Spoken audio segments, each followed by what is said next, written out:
బులెటిన్లో ముందుగా హెడ్లైన్స్ చూద్దాం. ఉద్యోగాలు ఇవ్వాల్సింది పోయి ఉద్యమాలను అణిచివేస్తారా?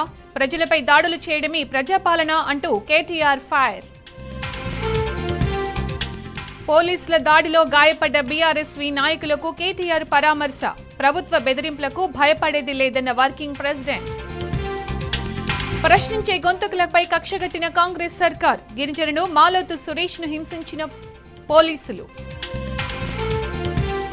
మాలోతు సురేష్ పై దాడిని ఖండించిన బీఆర్ఎస్. విచారణ జరపాలని డీజీపీని కోరిన హరీష్ రావు. ఓల్డ్ సిటీ విద్యుత్ వ్యవస్థను అదానికి ఎలా ఇస్తారు? సర్కారు తీరుకు నిరసనగా విద్యుత్ ఉద్యోగుల ధర్నా. వైద్య శాఖలో అస్తవ్యస్తంగా జనరల్ ట్రాన్స్ఫర్లు. కోటి డైరెక్టర్ ఆఫ్ హెల్త్ కార్యాలయంలో సిబ్బంది ఆందోళన. చింతలతాండాలో డబుల్ మర్డర్ కేసులో నిందితుడు నాగరాజును కఠినంగా శిక్షించాలని డిమాండ్ చేస్తూ మృతుల బంధువులు ఆందోళన కొనసాగుతూనే ఉంది. నర్సంపేట మార్చూరి దగ్గర ధర్నాకు దిగిన మృతుల బంధువులు అనంతరం నర్సంపేట చౌరస్తాలో ఆందోళనకు దిగారు. దీంతో అక్కడ తీవ్ర ఉద్రిక్తత చోటు చేసుకుంది. న్యాయం చేయాలంటూ మృతుల బంధువులు పట్టుబడుతున్నారు. నిందితుడు నాగరాజును కఠినంగా శిక్షించాలని డిమాండ్ చేస్తున్నారు. అటు హత్యకు సహకరించిన పవన్ను తమకు అప్పగించాలంటూ బంధువులు డిమాండ్ చేస్తున్నారు.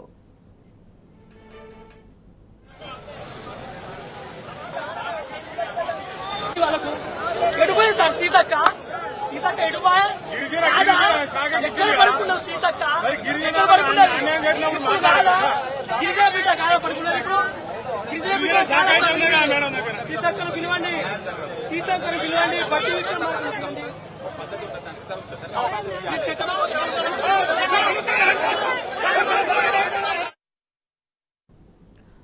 ఇదే అంశానికి సంబంధించి పూర్తి సమాచారం మా ప్రతినిధి రవికాంత్ అందిస్తారు. రవికాంత్, చింతలతాండలో డబుల్ మర్డర్ కేసుకు సంబంధించి నిందితులను శిక్షించాలని డిమాండ్ చేస్తున్నారు కదా, దానికి సంబంధించి మీ దగ్గర ఉన్న అప్డేట్స్ ఏంటి?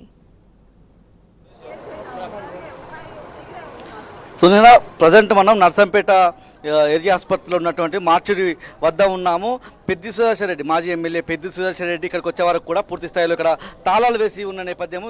ఇద్దరు మృతులు కూడా ఎవరైతే సుగుణ ఉన్నారో, శ్రీనివాస్ ఉన్నారో, వాళ్ళ మృతదేహాలను ఈ మార్చురిలో పెట్టిన నేపథ్యము. మార్చురికి సంబంధించి పోస్ట్ మార్టం ఎప్పుడు చేస్తారా అనే దాని మీద ఇంకా క్లారిటీ రాని నేపథ్యం అయితే మనకు కనిపిస్తూ ఉంది. వాళ్ళ ఇద్దరు పిల్లలు కూడా, అమ్మాయి అబ్బాయి, వాళ్ళిద్దరు కూడా పూర్తి స్థాయిలో ఇక్కడ వాళ్ళ ఆక్రందనను మిన్నంటున్న నేపథ్యాన్ని అయితే మనం చూస్తూ ఉన్నాం. పూర్తి స్థాయిలో వాళ్ళ బంధువులంతా కూడా ఇక్కడ చేరుకొని ఇక్కడ ఉదయం నుంచి కూడా ఆందోళన వ్యక్తం చేస్తున్న నేపథ్యం అయితే మనం చూస్తూ ఉన్నాము. ఇక్కడ నుంచి police station, Narsampet police station దగ్గర దాదాపు 2-3 గంటల పాటు ధర్నా రాస్తారోకో చేశారు. దాంతోపాటు ఏదైతే నర్సంపేట చౌరస్తాలో కూడా ధర్నా ఇప్పటికీ కొనసాగుతున్న నేపథ్యం అయితే తమకు న్యాయం జరగాలన్న ఒక డిమాండ్ అయితే మనకు స్పష్టంగా వినిపిస్తూ ఉంది. మనతో పాటు పెద్ద సుదర్శన్ రెడ్డి గారు ఇప్పటికే ఆ అబ్బాయికి సంబంధించిన ట్రీట్మెంట్ విషయంలో ₹1,00,000 ఆసుపత్రికి కట్టారు. ఆ విషయంలోనూ ప్రభుత్వం ఎటువంటి చొరవ చూపెట్టలేదు. ఆ విషయంలో ఏ ట్రీట్మెంట్ ఎలా జరుగుతుందనే అంశం కూడా చెప్పని నేపథ్యం. మనతో పాటు ప్రతి సరే వాళ్ళ ఈ ఘటనను మీరు ఎట్లా చూస్తూ ఉన్నారు? వాళ్ళ ఈ బాధితులకు ఎట్లా న్యాయం జరగాల్సిన అవసరం ఉంది? ఈ ఘటన చాలా విచారకరం. నర్సంపేట ప్రాంతంలో జరగడం, కుటుంబం మొత్తం ఛిద్రమైపోయింది. తల్లిదండ్రులు మరణించడం, హత్య కావడం, అదేవిధంగా బిడ్డ కూడా ఇంజూరీ అయినాయి, బాబు కొడుకు కూడా ఇంజూరీ కావడం జరిగింది. సో వాళ్ళకి సంబంధించిన ట్రీట్మెంట్ అవన్నీ కూడా బీఆర్ఎస్ పార్టీగా మేమే ఉండి అవన్నీ కూడా దగ్గర ఉండి చేయించడం జరుగుతుంది ప్రైవేట్ హాస్పిటల్లో. ముఖ్యంగా ఈ జరిగినటువంటి సంఘటన సంఘటన జరిగితే ఎంత బాధ అనిపించిందో, సంఘటన జరిగిన తర్వాత ప్రభుత్వం యొక్క చలనం లేకపోవడం మరింత బాధేస్తా ఉంది. అసలు ఈ ప్రభుత్వానికి సిగ్గు లేదు ఏమాత్రం. అసలు ఈ ప్రాంతానికి నాయకత్వం వహిస్తున్నామనేటువంటి ఒక ఆలోచన కూడా లేనటువంటి ప్రజాప్రతినిధులు కానీ, అధికారులు కానీ, కలెక్టర్ కానీ, పోలీసు ఉన్నతాధికారులు కానీ కనీసం 24 గంటలు అవుతుంది దగ్గర సంఘటన జరిగి కనీసం విజిట్ చేసే పరిస్థితి లేదంటే అది ఇదో రాజకీయం కూడా కాదు. మరి ఓ ఉన్మాది చేసినటువంటి ఘటన సమాజం మొత్తం బాధిత కుటుంబానికి మద్దతుగా నిలబడాల్సినటువంటి ఈ సందర్భంగా ప్రభుత్వం దిగొచ్చి ఆ పిల్లలు కూడా సీరియస్గా వాళ్ళని కూడా కత్తి నరకడం జరిగింది, కుటుంబం మొత్తానికి కత్తి నరకడం జరిగింది. వాళ్ళకు ట్రీట్మెంట్ ఎమ్మడుండి చేయాలి, వాళ్ళకు సెక్యూరిటీ ఇవ్వాలి, పిల్లలకు వాళ్ళ భవిష్యత్తు గురించి ఆలోచించే బాధ్యత ప్రభుత్వానికి. దీన్ని రాజకీయ ఆరోపణలు చేయడం లేదు, లేకపోతే ఇది రాజకీయ హత్యలు కాదు. కానీ ఈ రకంగా ఇంత నిర్లక్ష్యంగా వ్యవహరించడం అనేది నిజంగా సిగ్గుచేటు. గతంలో ఎప్పుడు కూడా ఇంత నీచమైన ఘటన జరగలేదు. ఈ ఘటన వల్ల ఇవాళ మహిళలకు రక్షణ లేదు, కుటుంబాలకు రక్షణ లేదు, ఇలా శాంతియుతమైనటువంటి పల్లెలు తండాల్లో ఇంత విధ్వంసకరమైనటువంటి హత్యలు జరిగితే నిజంగా కూడా ప్రజలు చాలా ఉలిక్కి పడ్డారు ఈ ఘటన చూసిన తర్వాత. కాబట్టి దీన్ని తీవ్రంగా ఖండిస్తా ఉన్నాం. ఆ కుటుంబాన్ని తప్పకుండా బీఆర్ఎస్ పార్టీ మా వంతు సహకారం అన్ని విధాలు అందిస్తాం. ట్రీట్మెంట్ కూడా మేమే దగ్గరుండి అన్ని విధాలు చేస్తూ ఉన్నాం. త్వరలోనే, ఎందుకంటే ఇక్కడికి ఎవరు ఉన్నతాధికారులు వస్తలేరు, వాళ్ళ భవిష్యత్తు గురించి, పిల్లల భవిష్యత్తు గురించి మాట్లాడతలేరు. కాబట్టి త్వరలోనే 1-2 రోజుల్లోనే రాష్ట్ర నూతనంగా డీజీపీ గారు వచ్చారు. ఆ డీజీపీ గారిని స్వయంగా పిల్లలను తీసుకెళ్లి వాళ్ళ డీజీపీ గారు ఆఫీస్ ముందర కూర్చునబెట్టి అక్కడనే వారికి న్యాయం జరిగేంత వరకు మేము అక్కడి నుంచి లేచే ప్రసక్తి లేదు. తప్పకుండా డీజీపీ గారి దగ్గరికి వెళ్తాం. పోస్ట్ మార్టం సంబంధించి ఏం చెప్తున్నారు? పోస్ట్ మార్టం ప్రాసెస్ అవన్నీ కూడా జరుగుతూ ఉన్నాయి. దానికి సంబంధించి పిల్లలు ఇప్పుడే వచ్చారు కాబట్టి సో దానికి సంబంధించి ప్రాసెస్ కూడా చేస్తారు. దాదాపు ఈరోజు పిఎం ప్రాసెస్, తదుపరి ప్రాసెస్ కూడా వాళ్ళు చేస్తారు. వాళ్ళ అబ్బాయికి చాలా తీవ్రమైన దెబ్బ తాకింది. ఏం చెప్తున్నారు? డాక్టర్లు అడిగారు కదా, ఏం చెప్పి కాట్లు చాలా పడ్డాయి, తీవ్రంగా ఉంది. అమ్మాయి కూడా 2 చేతుల మీద 2 సార్లు నరకడం జరిగింది. అమ్మాయిని నరికేటువంటి ప్రయత్నంలో భాగంగా ముందు మదర్ అడ్డం వచ్చింది, మదర్ చనిపోయిన తర్వాత ఫాదర్ అడ్డం వచ్చిండు, ఫాదర్ చనిపోయిన తర్వాత బాబు అడ్డం వచ్చిండు. ఈ రకంగా కంటిన్యూ ఘటనలు జరిగిపోయినా కూడా మరి నిజం కూడా చాలా బాధాకరం. ఎందుకంటే అర్ధరాత్రి జరగడము, తండంతా ఉలిక్కి పడడం, అసలు ఏం జరుగుతుందో తెలిసే వరకే ప్రాణాలు అనేది పోవడం జరిగింది. సో ఇది పరిస్థితి. సో ఆ వ్యక్తిని, నిందితుడిని తీవ్రంగా శిక్షించాలి, మరణశిక్ష పడాలి, ప్రజల ముందు శిక్షించాలి. ఇవాళ ఆ కుటుంబానికి కూడా న్యాయం చేయాలి. మరి ప్రజాప్రభుత్వం ఇప్పటివరకైతే స్పందన లేదు. 24 గంటల్లో ఏం స్పందిస్తో వేచి చూద్దాం. ఇప్పటి వరకు అతను అరెస్ట్ చేస్తారా చేయలేదా అనే ఒక స్పష్టత కూడా రాని నేపథ్యం ఏం చెప్తారు? ఇప్పుడు పోలీస్ అధికారులు చెప్తా ఉన్నారు, తన కస్టడీలో ఉన్నారని చెప్పి కొంతమంది చెప్తా ఉన్నారు. కానీ అధికారికంగా ధృవీకరించలేదు. పోలీసు కూడా ఎక్కడ కూడా లా అండ్ ఆర్డర్ మెయింటైన్ చేయడం లేదు. ఎక్కడ కూడా ఈ సంఘటనకు సంబంధించి ఎక్కడ కూడా దీన్ని సీరియస్గా పోలీస్ అధికారులు తీసుకోవడం లేదు. ఈ సంఘటన కూడా మొత్తంగా బీఆర్ఎస్ అయితే ఆ కుటుంబానికి అండగా నిలబడుతుందనే ఒక భరోసా మాత్రం పెద్దిశివశరణ్ రెడ్డి గారి వైపు నుంచి వినబడుతుంది. వాళ్ళ పిల్లల దగ్గరికి వెళ్ళి వాళ్ళను ఏదైతే మార్చురీ వద్దకు తీసుకురావడంలోనూ పెద్దిశివశరణ్ రెడ్డి తన కృషి చేస్తారని మనం చెప్పుకోవాల్సి ఉంటుంది. వాళ్ళ పిల్లల ఆక్రందనలు అయితే మిన్నట్టుతున్న నేపథ్యం అయితే మనం చూస్తూ ఉన్నాము. నర్సంపేట మార్చురీ దగ్గర ప్రస్తుతం ఒక ఆందోళనకరమైన పరిస్థితి అయితే మనకు కనిపిస్తూ ఉంది. ఇక్కడ నుంచి నర్సంపేట పోలీస్ స్టేషన్ దగ్గర ఇక్కడ వీళ్ళ బంధువులంతా కూడా ధర్నా రాస్తారోకా చేశారు. ఆ తర్వాత నర్సంపేట చౌరస్తాలో కూడా ఇప్పటికీ ధర్నా రాస్తారోకో కొనసాగుతున్న నేపథ్యాన్ని అయితే మనం చూస్తూ ఉన్నాము. ఈ కుటుంబానికి, గిరిజన కుటుంబానికి తప్పకుండా న్యాయం చేయాలనే ఒక డిమాండ్ అయితే మనకు వినిపిస్తూ ఉంది. ముఖ్యంగా సిపి, కలెక్టర్ రావాలన్న ఒక డిమాండ్ కూడా గిరిజన సంఘాల నుంచి, గిరిజనుల నుంచి వినబడుతున్న నేపథ్యం అయితే మనకు కనిపిస్తూ ఉంది. ఎవరైతే నిందితుడు ప్రేమోన్మాది నాగరాజుకైతే కఠినమైన శిక్షలు అమలు చేయాలి, కఠినంగా శిక్షించాలన్న ఒక డిమాండ్ అయితే మనకు స్పష్టంగా వినిపిస్తోంది. Studio right Ravikanth, thank you.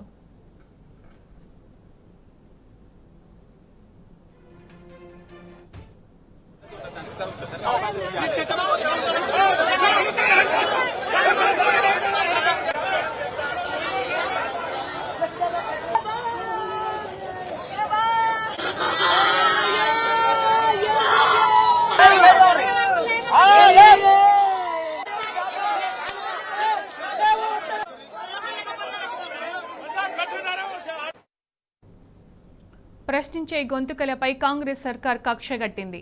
ఎవరు ప్రశ్నించినా అధికార పార్టీ నేతలు ఓర్వలేకపోతున్నారు. పోలీసులను ఉసుగొల్పి గ్రామాల్లో భయానక వాతావరణాన్ని సృష్టిస్తున్నారు. ఆమ్ ఆద్మీ విభాగం రాష్ట్ర అధ్యక్షుడు మాలోతు సురేష్ బాబుపై పోలీసులు జులుం చేయడమే అందుకు నిదర్శనం. పాలకుర్తి ఎమ్మెల్యే యశస్విని రెడ్డి పిఏ ఆగడాలు మితిమీరిపోతున్నాయి అంటూ ఇటీవల సురేష్ బాబు సోషల్ మీడియాలో పోస్టు పెట్టాడు. దీంతో ఎమ్మెల్యే పిఏకు కోపం వచ్చింది. పోలీసులు ఎంటర్ అయ్యారు. సురేష్ను స్టేషన్కు పిలిపించి చావబాదారు. పైగా బాధితుడిని కొడుతుంటే అక్కడే ఉన్న ఎమ్మెల్యే పిఏ రాక్షసానందం పొందాడు. సురేష్ తల్లిదండ్రులు పోలీసుల కాళ్ల వేళ్ల పడ్డా కనికరించలేదు. చివరకు ఈ విషయం బయటకు పొక్కడంతో బాధితుడిని ఎట్టకేలకు విడిచిపెట్టారు.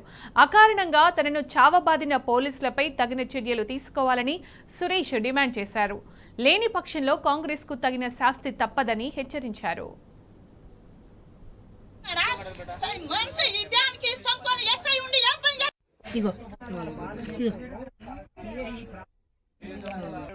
అంతసేపు కొట్టిండు. మళ్ళా నన్ను కొడతా అంటే కూడా విజేందర్ రెడ్డికి సంతోషపడుతుంది. అంత దారుణంగా ఉన్నది పరిస్థితి. విజేందర్ రెడ్డి పిఏ అంటానో మరి డ్రైవర్ అంటానో ఏందో నాకు అర్థం కాదు. నేను తప్పు చేస్తే కాదన్న, ఇక్కడ కాదు, ఆయనకి పిఏ అంటాను, మేడం పిఏ అంట. ఏదో పని ఉంది సురేష్ బాబు అని ఎస్ఐ గారు పిలిచిండు. పిలిస్తే ఏ మాట మర్యాదతోని పిలిచిండో పోయి వస్తాను పోయిండు. మా కొడుకు పోయేవరకు ఏదో 2 ముచ్చట్లు మాట్లాడుకుని దెబ్బలే కొడతాడా సార్? ఇంత హక్కు ఎస్ఐ గారికి? ఏ విషయాలంటే మాటతోని మమ్మల్ని తల్లిదండ్రులని పిలవాలి. మా కొడుకు కొట్టేది ఇంత ఏం తప్పు చేసిండు? మా కొడుకు చిత్రహింస పెట్టి కొట్టాడా? నా కొడుకు ఎస్ఐ గారి ట్రాన్స్పోర్ట్ కావాలా? మేము ఊపాలి. ఇంతసేపు మేము ఊపే నా పరిస్థితే లేదు.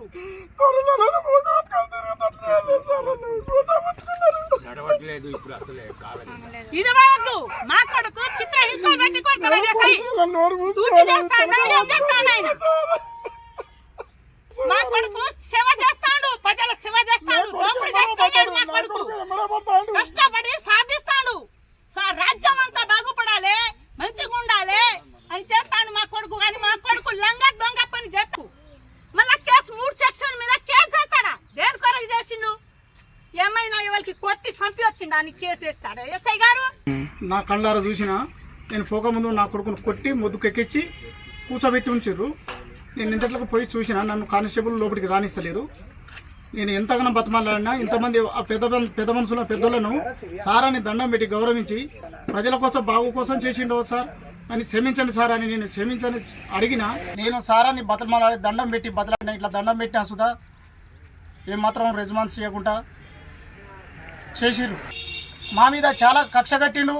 మా కొడుకు మీద ఎస్ఐ గారిని వెంటనే డిస్మిస్ చేయాలని నా కోరిక. ఇవాళ ఒంటెద్దు పోకడగా ఈ నియోజకవర్గ ఎమ్మెల్యే గారు పోతున్నారు. ఇది మంచిది కాదు. మీ యొక్క పిఏ మరి మొత్తం డిక్టేటర్షిప్ అంటే అవలంబిస్తూ ఉన్నాడు, తనే రూల్ చేస్తూ ఉన్నాడు. ఇది మాకు మంచిగా అనిపించట్లేదు మేడం. ఆయన మీద మీరు చర్యలు తీసుకుంటారా లేదంటే ఆయనను తొలగిస్తారా? మీ ఇష్టం మేడం. ఇవాళ ఇక్కడ రెడ్డి పాలన కొనసాగుతున్నదన్న అనుమానం కలుగుతున్నది మేడం. కాబట్టి దీని మీద దృష్టి పెట్టాలని మేడం అని చెప్పేసి ఇవాళ సోషల్ మీడియాలో పోస్ట్ పెడితే నన్ను ఇవాళ వాళ్ళ మనోభావాలు ఏదో దెబ్బతిన్నట్లుగా, మరి వాళ్ళు ఏదో ఫీల్ అయినట్లుగా వాళ్ళపై ఎస్ఐ గారికి కంప్లైంట్ చేస్తే ఆ ఎస్ఐ గారు మరి నన్ను స్టేషన్ పిలిపించి నిన్న ఏదైతే విజేందర్ రెడ్డి, మళ్ళా తిరుపతి రెడ్డి, కాకిరాల హరిప్రసాద్ వీళ్ళందరూ కూడా సార్ వీడిని కొట్టాలి, మా మనోభావాలు దెబ్బతిన్నాయి, వీడిని కొడితే కానీ మేము ఊరుకోము, వీడిని కొట్టాలి సార్ మీరు ఖచ్చితంగానే. వాళ్ళు నన్ను నానా బూతులు తిట్టిల్లు, చెప్పాలని బూతులు తిట్టిల్లు. నన్ను మొద్దుకెక్కించి కొట్టి కూడా ఇవాళ వాళ్ళంతా కూడా రాక్షస ఆనందం పొందిర్రు.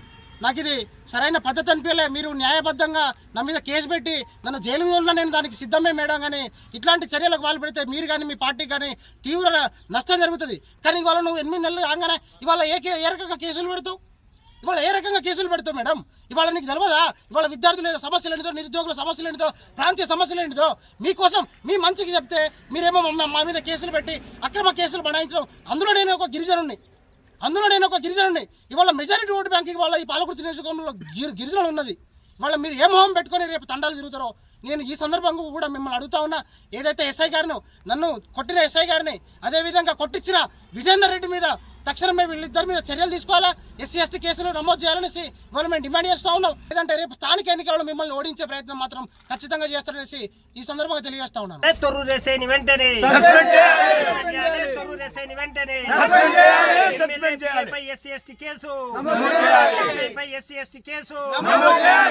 బాబును చితకబాదిన ఎస్ఐని వెంటనే బాబును చితకబాదిన ఎస్ఐని వెంటనే సస్పెండ్ చేయాలి. ఎస్ఐని వెంటనే అట్రాసిటీ కేసు పెట్టాలి. Atrocity case atrocity. రాష్ట్రంలోని యువతపై పోలీసులు వ్యవహరిస్తున్న తీరును బీఆర్ఎస్ వర్కింగ్ ప్రెసిడెంట్ కేటీఆర్ తప్పుబట్టారు. పోలీసుల తీరుపై ఆవేదన వ్యక్తం చేస్తూ డీజీపీకి పలు సూచనలు చేశారు. ప్రొఫెషనలిజానికి మారుపేరు తెలంగాణ పోలీసులంటూ మంచి పేరు ఉండేదని, అది పోకుండా కాపాడుకోవాలని సూచించారు. అత్యుత్సాహం ప్రదర్శిస్తూ చట్ట వ్యతిరేకంగా వ్యవహరిస్తున్న కొంతమంది పోలీసులను అదుపు చేయాలన్నారు. ప్రభుత్వ పెద్దలను సంతృప్తి పరిచేందుకు కొంతమంది వ్యవహరిస్తున్న తీరు పోలీసులకు పూర్తిగా చెడ్డ పేరు తెస్తుందన్నారు. చట్ట వ్యతిరేకంగా వ్యవహరించకుండా పోలీసులు సంయమనం పాటించాలన్నారు.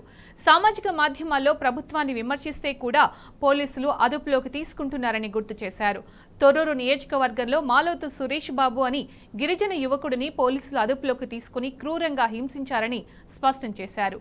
స్థానిక శాసన సభ్యురాలికి వ్యతిరేకంగా వాట్సాప్లో పోస్టు చేయడమే ఆయన చేసిన నేరమా అని ప్రశ్నించారు. అలాగే సామాజిక మాధ్యమాల్లో వచ్చిన ఫిర్యాదుల ఆధారంగా బీఆర్ఎస్ శ్రేణులపై పోలీసులు వ్యవహరిస్తున్న తీరును కూడా కేటీఆర్ ఖండించారు.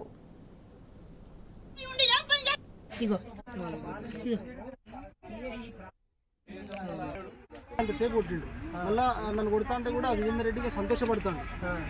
అంత దారుణంగా ఉన్నది పరిస్థితి. విజేందర్ రెడ్డి ఎవరు? విజేందర్ రెడ్డి పిఏ అంటానో మరి డ్రైవర్ అంటానో ఏందో నాకు అర్థం కాదు.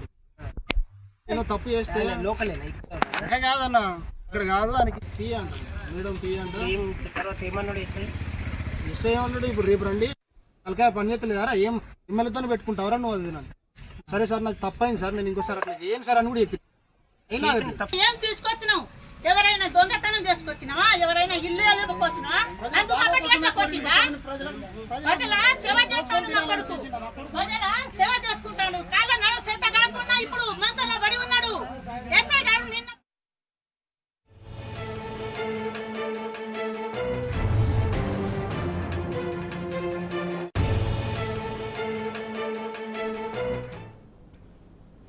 రాష్ట్రంలోని యువతపై పోలీసులు వ్యవహరిస్తున్న తీరును బీఆర్ఎస్ వర్కింగ్ ప్రెసిడెంట్ కేటీఆర్ తప్పుబట్టారు.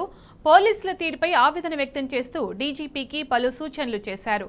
ప్రొఫెషనలిజానికి మారుపేరు తెలంగాణ పోలీసులంటూ మంచి పేరు ఉండేదని, అది పోకుండా కాపాడుకోవాలని సూచించారు. అత్యుత్సాహం ప్రదర్శిస్తూ చట్ట వ్యతిరేకంగా వ్యవహరిస్తున్న కొంతమంది పోలీసులను అదుపు చేయాలన్నారు. ప్రభుత్వ పెద్దలను సంతృప్తి పరిచేందుకు కొంతమంది వ్యవహరిస్తున్న తీరు పోలీసులకు పూర్తిగా చెడ్డ పేరు తెస్తుందన్నారు. చట్ట వ్యతిరేకంగా వ్యవహరించకుండా పోలీసులు సంయమనం పాటించాలన్నారు. సామాజిక మాధ్యమాల్లో ప్రభుత్వాన్ని విమర్శిస్తే కూడా పోలీసులు అదుపులోకి తీసుకుంటున్నారని గుర్తు చేశారు.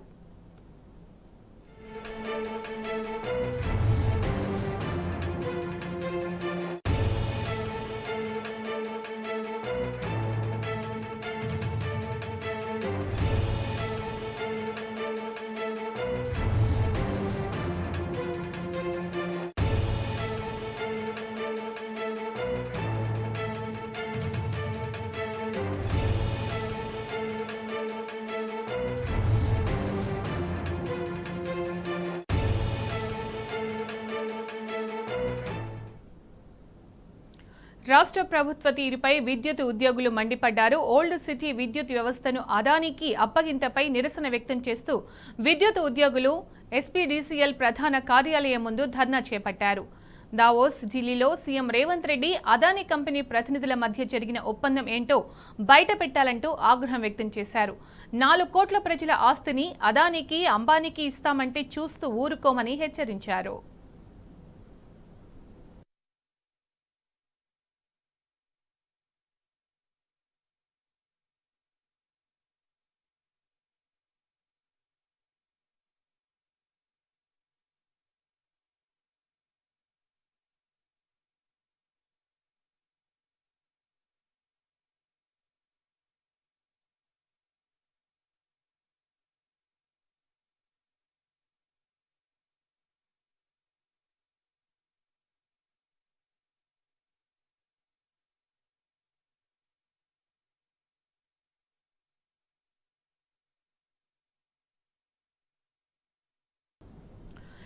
నాగర్ కర్నూలు జిల్లా వ్యాప్తంగా సబ్ రిజిస్ట్రార్ కార్యాలయాల్లో సేవలు నిలిచిపోయాయి. కల్వకుర్తి, నాగర్ కర్నూలు, అచ్చంపేట్, కొల్లాపూర్లో సాంకేతిక సమస్యలు తలెత్తాయి. దీంతో అధికారులు, సిబ్బంది కూడా చేతులెత్తేశారు.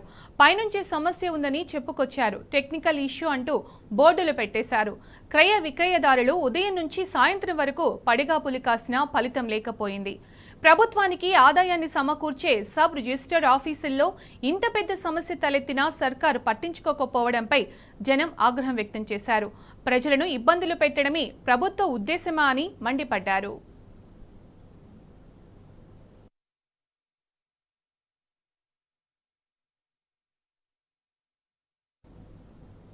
హైదరాబాద్ ఇందిరా పార్కు సమీపంలోని ఎమరాల్డ్ స్వీట్ హౌస్లో ఫుడ్ సేఫ్టీ టాస్క్ ఫోర్స్ అధికారులు తనిఖీలు నిర్వహించారు. మెడికల్ సర్టిఫికేట్లు లేని ఫుడ్ హ్యాండిల్లర్లు, లేబులింగ్ లేని వాటర్ క్యాన్లను గుర్తించారు. మిఠాయిల్లో వాడే ముడి సరుకులకు సరైన లేబులింగ్ లేనట్లు తేలింది. ప్రమాదకరమైన కలర్ మిక్స్ అయిన 60 కేజీల బెల్లం, సరిగా లేని 3 కిలోల జీడిపప్పును అధికారులు స్వాధీనం చేసుకున్నారు. శాంపిల్స్ ను సీజ్ చేసి ల్యాబ్కు తరలించారు. అలాగే మిఠాయిలు తయారు చేసే పాకశాలలో అపరిశుభ్ర వాతావరణం ఉందంటూ ఎమరాల్డ్ యాజమాన్యానికి అధికారులు నోటీసులు జారీ చేశారు.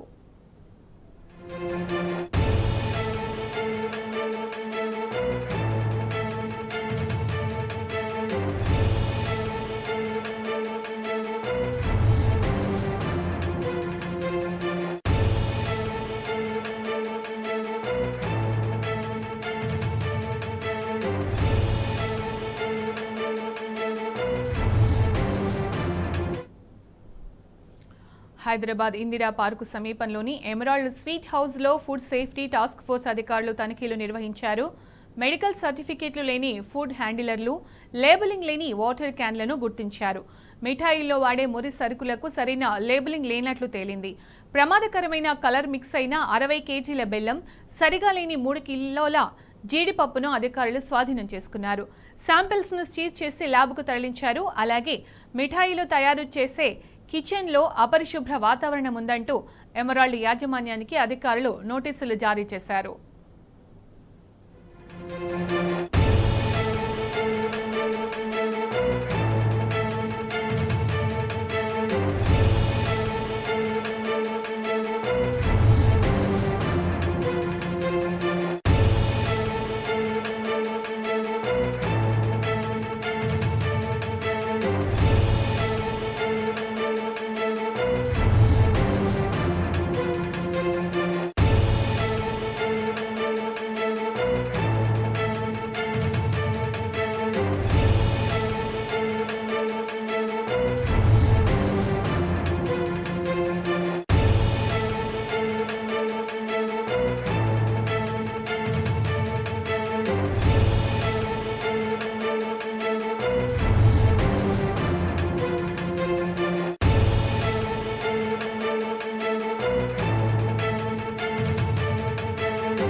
ఇక ఇదే అంశానికి సంబంధించి పూర్తి సమాచారం మా ప్రతినిధి భాస్కర్ అందిస్తారు. భాస్కర్, ఎమరాల్డ్ స్వీట్ హౌస్లో ఫుడ్ సేఫ్టీ టాస్క్ ఫోర్స్ అధికారుల తనిఖీలకు సంబంధించి అప్డేట్స్ ఏంటి భాస్కర్? హైదరాబాద్ లో ఫుడ్ సేఫ్టీ అధికారుల దాడులు కొనసాగుతా ఉన్నాయి. ఇందిరా పార్క్ సమీపంలో గల ఎమరాల్డ్ స్వీట్ లో జిహెచ్ఎంసీ అధికారులతో పాటు ఫుడ్ సేఫ్టీ అధికారులు కూడా తనిఖీలు కొనసాగిస్తున్నారు. స్వీట్ తయారులో పేరుగాంచినటువంటి ఎమరాల్డ్ స్వీట్ షాప్ లో కిచెన్ లో దారుణమైనటువంటి పరిస్థితులు బయటపడ్డాయి. కంపు కొడుతున్నటువంటి దుర్గంధవంతమైనటువంటి వాతావరణంలో స్వీట్లు తయారు చేస్తున్నట్టుగా గుర్తించారు అధికారులు. రోజుల తరబడి ఫ్రిడ్జ్ లో నిల్వ ఉంచినటువంటి పాలు, పెరుగు, పన్నీర్తో పాటు ఇతర పాల ఉత్పత్తిదారులైనటువంటి వాటిని సీజ్ చేశారు. రోజుల తరబడి ఫ్రిడ్జ్ లో నిల్వ ఉంచినటువంటి వాటితో పాటు స్వీట్ల తయారీలో మోతాదుకు మించి ఫుడ్ కలర్స్ అంటే ఈ పింక్ తో పాటు రెడ్ కలర్ సంబంధించినటువంటి కలర్స్ రావడానికి వాళ్ళు వాడుతున్నటువంటి కెమికల్ వాటిని కూడా గుర్తించారు అధికారులు.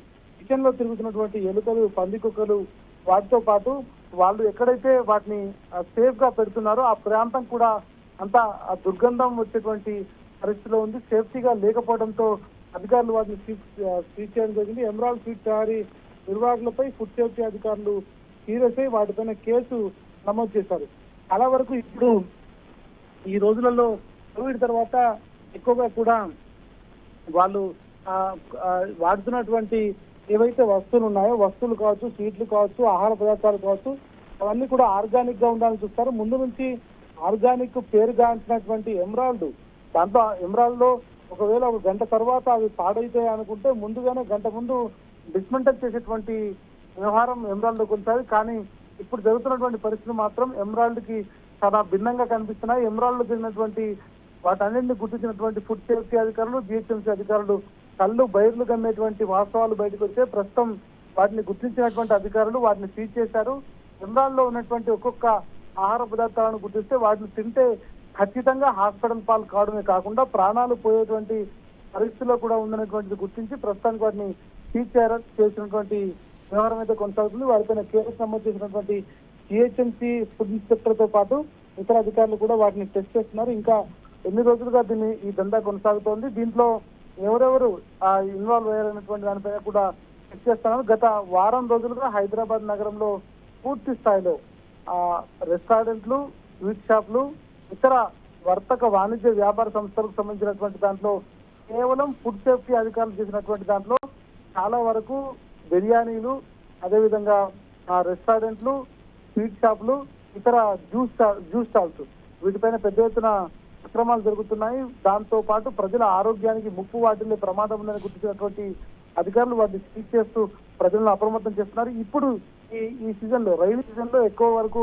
బయట ఫుడ్స్ ను తీసుకుంటే కేవలం అవి హైజీనిక్ గా ఉంటే తీసుకోవాలి, లేదంటే తీసుకోవద్దని చెప్తున్నటువంటి నేపథ్యంలో ఈ అధికారులు చేస్తున్నటువంటి దాడులు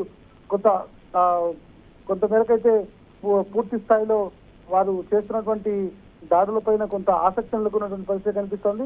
ప్రజలు ఎప్పటికప్పుడు వేడిగా ఉండేటువంటి ఆహారాన్ని తీసుకోవాలి, వేడిగా లేనటువంటి ఆహారాన్ని తీసుకోవద్దు, బయట ఉండేటువంటి ఆహారాన్ని తీసుకోవద్దు అనేటువంటిది ఫుడ్ సేఫ్టీ అధికారులు సూచిస్తున్నారు. ప్రస్తుతానికి ఎమరాల్డ్ పైన కేసు నమోదు చేసి ఫర్దర్ గా ఇన్వెస్టిగేషన్ అయితే కొనసాగుతూ ఉంది. సునీత.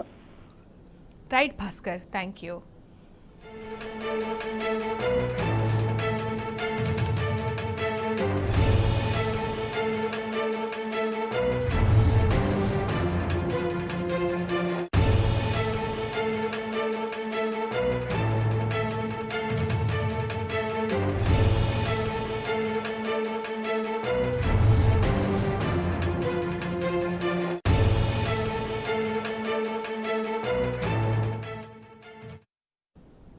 ఇవి బులెటిన్ విశేషాలు. నమస్తే.